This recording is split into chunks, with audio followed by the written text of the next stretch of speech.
సీతారామాభ్యాం నమః. శ్రీ గురుభ్యో నమః. శ్రీమద్ వాల్మీకి రామాయణము అయోధ్యాకాండము 23వ సర్గము. శ్రీరామునిపై గల అపారమైన భక్తి కారణంగా లక్ష్మణుడు సాహసమైన మాటలను పలుకుట. రాముడు తన దృఢ సంకల్పమును వెల్లడించుట. శ్రీరాముడు దైవశక్తి ప్రభావాన్ని గూర్చియు ధర్మాచరణ ప్రాముఖ్యమును గురించియు పదే పదే నొక్కి చెప్తూ ఉండగా లక్ష్మణుడు వినమ్రుడై వింటూ మనస్సున దుఃఖహర్షముల మధ్య నలిగిపోతూ ఉన్నాడు. శ్రీరాముడు ధర్మమునకు కట్టుబడుచున్నందులకు హర్షము, రాజ్యమును త్యజించుచున్నందులకు దుఃఖము. అప్పుడు దుఃఖహర్షముల మధ్య ఊగిసలాడుటకు గురి అయిన లక్ష్మణస్వామి నొచట బొమ్మముడి వైచి పుట్టలోనున్న మహాసర్పము వలె రోషంతో బుసలు కొట్టసాగాడు. కనుబొమ్మలు ముడిచి ఉన్న అతని ముఖము క్రోధముతో రెచ్చిపోయిన సింహము యొక్క ముఖము వలె దుర్నిరీక్షమై చూడశిక్షము కానిదై ఉంది. అప్పుడు లక్ష్మణుడు తన కుడి చేతిని ఏనుగు తొండము వలె విదులుస్తూ ఉన్నాడు. మెడను క్రిందికిని పైకిని పక్కలకును తిప్పసాగాడు. అతడు శ్రీరాముని ఓరగా చూస్తూ ఇలా అంటున్నాడు: శూరులైన క్షత్రియులలో శ్రేష్ఠుడవైన ఓ రామ, తండ్రి ఆదేశమును అనుసరింపనిచో ధర్మహాని కలుగుననియు, అధర్మవర్తనుడు రాజైనచో ధర్మపాలన ఎట్లు కొనసాగును అని లోకము శంకించుననియు, నీవు ధర్మమును అతిక్రమించినచో లోకము కూడా నిన్ను అనుసరించి అధర్మ మార్గము పట్టుననియు, ధర్మము అవహేళన పాలై నిరాదరింపబడినచో లోకము నశించుననియు భావించి నీవు వనములకు వెళ్ళుటకై అనవసరముగా మిగుల తొందరపడుచున్నావు. నీవు మహాసూరుడవు, ఎన్నడును ఏమాత్రము తొట్రుపాటునకు లోను కానివాడవు. అట్టి నీ వంటి వాడు శక్తిహీనమైన దైవమును సర్వసమర్థమైన దానినిగా ప్రశంసించుట తగదు. శౌర్యహీనుడు క్షత్రియాధముడు కలవరపాటునకు లోనగువాడు మాత్రమే ఈ అసమర్థ దైవాన్ని అనుసరిస్తాడు. అన్నయ్య, దీనమైన ఆ అసమర్థ దైవమును నీవు ఎందులకు ప్రశంసిస్తున్నావు? పాపకృత్యములకు పాల్పడిన ఆ కైకేయి దశరథులే అధర్మవర్తనులు అనడి భావము నీకెందుకు కలగడం లేదు? ధర్మాత్ముడవైన ఓ రామ, లోకమున ధర్మమును అడ్డుపెట్టుకుని తమ తప్పులను కప్పిపుచ్చుకొను నయవంచకులు ఎందరో ఉన్నారు. వారిని గూర్చి నీవెరుగవా? కైకేయి దశరథులు నీకు ద్రోహమును తలపెట్టి నిన్ను అడవులకు పంపుటకై స్వార్థపూరితమైన పన్నాగమును పన్నిన విషయాన్ని నీవు గుర్తించలేదా? అగ్రజ, నీకు పట్టాభిషేకమును తలపెట్టకముందే ఆ ఇరువురును ఈ ద్రోహ చింతన చేసి ఉండవచ్చును. అట్లు కానిచో దశరథుడు కైకేయికి ఈ వరములను ఎప్పుడో ఇచ్చి ఉండవచ్చును గదా. వాటిని ఇప్పుడు త్రవ్వి బయటకు తీయవలసిన పనేమిటి? కనుక ఇది నిజముగా వారి కుతంత్రమే.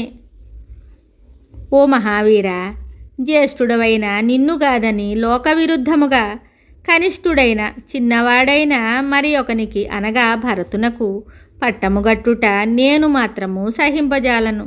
అందులకు నన్ను క్షమింపుము. ఓ ప్రజ్ఞాశాలి, నాయనగారి సంకల్పమును అనుసరించి నీవు పట్టాభిషిక్తుడవగుటకు సిద్ధపడితివి. కానీ ఆ తండ్రియే వరముల మిషతో నిన్ను అడవుల పాలు చేయబోచుండగా పిత్రాజ్ఞను పాటించుట ధర్మము అనియు, అట్లు చేయకుండుట దోషము అనియు నీ బుద్ధిని మార్చుకుంటివి.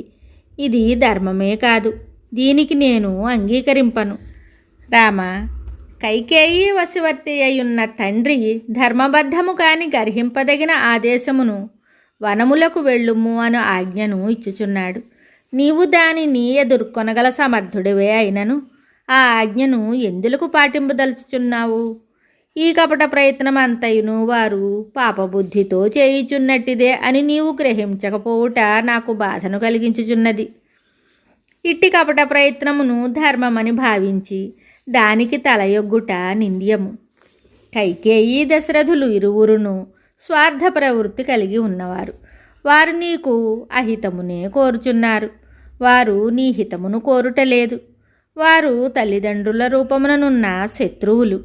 అట్టి వారి కోరికను మన్నించుటకు నీవు మానసికముగా కూడా ఇష్టపడకూడదు. అన్నా, నీ పట్టాభిషేకమునకు భంగము కలిగించుట నిన్ను వనములకు పంపుట అనునవి వారు బుద్ధిపూర్వకముగా చేసినవి కావు, అవి దైవకములే అని నీవు భావించుచున్నప్పటికీ అది సరికాదు. కనుక అది ఉపేక్షణీయము. అది నాకేమాత్రము నచ్చదు. పిరికివారు పరాక్రమహీనులు మాత్రమే దైవమును ఆశ్రయిస్తారు. పరాక్రమశాలురు, లోకముచే గౌరవింపదగిన వీరులు దైవము మీద ఆధారపడరు. వారు స్వప్రయత్నములకే ప్రాముఖ్యతనిస్తారు. కేవలము దైవము మీద ఆధారపడక స్వశక్తిచే స్వయం కృషితో తన కార్యమును సాధించుకొనగల సమర్థుడు దైవికముగా విఘ్నములు ఎదురైనను నిరాశ చెందడు, బాధపడడు. దైవశక్తి, పురుషుని సామర్థ్యము, ఈ రెండింటిలో ఏది గొప్పదియో నేడు లోకులు గమనిస్తారు. దైవము, మనుష్యుడు, వీరిలో బలవంతులెవరో బలహీనులెవరో ఇప్పుడు తేటతెల్లమవుతుంది. నీ రాజ్యాభిషేకమును భంగపరిచిన ఆ దైవమే నా పౌరుషము ముందు నేడు తల వంచును. ఇప్పుడది లోకమునకు వెల్లడి అవును. మదబలములచే గర్వించి గొలుసులను త్రెంచుకొని అంకుశమునకును లొంగక స్వైర విహారముతో పరుగులు దీచున్న మదుపుటేనుగును వలె నేడు నా పౌరుషముతో దైవమును దారికి తెచ్చేదను. సమస్త దిక్పాలురును, అంతేకాదు ముల్లోకములలోని సాటిలేని మహావీరులెల్లరును ఏకమై వచ్చినను నేడు ఈ రాముని పట్టాభిషేకమును ఆపజాలరు. ఇంకా ఈ తండ్రి గారొక లెక్కయా? ఓ రాజా రామా, నేడు రహస్యముగా నీ వనవాసమునకు కుతంత్రములను పన్నినవారే 14 సంవత్సరములు అడవులలో నివసింపవలసి వచ్చును. రామా, నీ పట్టాభిషేకమునకు విఘాతము కలిగించుట ద్వారా తన కుమారుడైన భరతునకు రాజ్యసింహాసనమును కట్టబెట్టజూచిన కైకేయి యొక్క దురాశను, ఆమెను సంతృప్తిపరచవలననడి రాజు యొక్క ఆశను నేను వమ్ముగావించెదను. అన్న, బలశాలినైన నన్ను ఎదిరించినవాడు తీవ్రమైన నా పౌరుషము యొక్క ధాటికి అంతులేని దుఃఖములలో మునగక తప్పదు. అప్పుడు దైవము కూడా వానిని రక్షింపజాలదు. ఓ రామ, నీవు ఈ రాజ్యమును ప్రజానురంజకముగా 1000 కొలది సంవత్సరములు పరిపాలిస్తావు. నీవు వానప్రస్థాశ్రమమును అడుగుపెట్టిన తరువాత నీ కుమారులు ఈ రాజ్య పరిపాలన చేస్తారు. పూర్వము రాజర్షులు ప్రజలను కన్నబిడ్డల వలె పరిపాలించుటకై రాజ్యభారమును తమ పుత్రులపై ఉంచి వారు వానప్రస్థాశ్రమమును స్వీకరించి వనవాసము చేయుచుండెడువారు. ఇది పరంపరగా సాగి వచ్చుచున్న ఆచారము.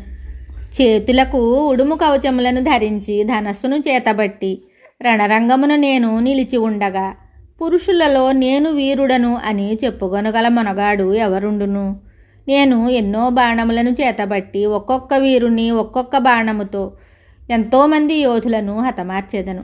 అట్లే భటుల, అశ్వముల, ఏనుగుల ఆయువు పట్టుల యందు శరములను ప్రయోగించి వాటిని నేలగూల్చెదను. ఓ ప్రభు, దశరథ మహారాజు యొక్క ప్రభుత్వమును తొలగించుటకును నీ ప్రభుత్వమును నెలకొల్పుటకును ఇంకా నా అస్త్రశక్తి ప్రభావము ప్రకటితమగును. ఇప్పుడు ఈ విధముగా లక్ష్మణుని శక్తి సామర్థ్యములు వెల్లడి అగును.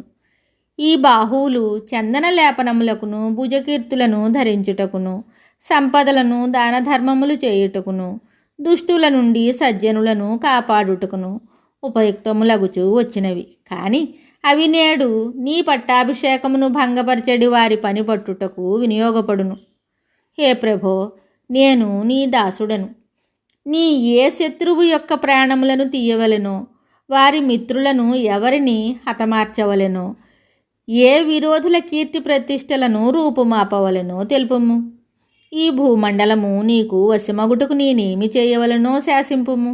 రఘువంశవర్ధనుడైన శ్రీరాముడు లక్ష్మణుని మాటలను విని అతని కన్నీరు తుడిచి ఎన్నో విధములా ఓదార్చి అతనితోటి ఇలా చెప్తున్నాడు. నాయనా లక్ష్మణ, తల్లిదండ్రుల ఆజ్ఞలను త్రికరణ శుద్ధిగా పాటించువానినిగా నన్ను ఎరుగుము.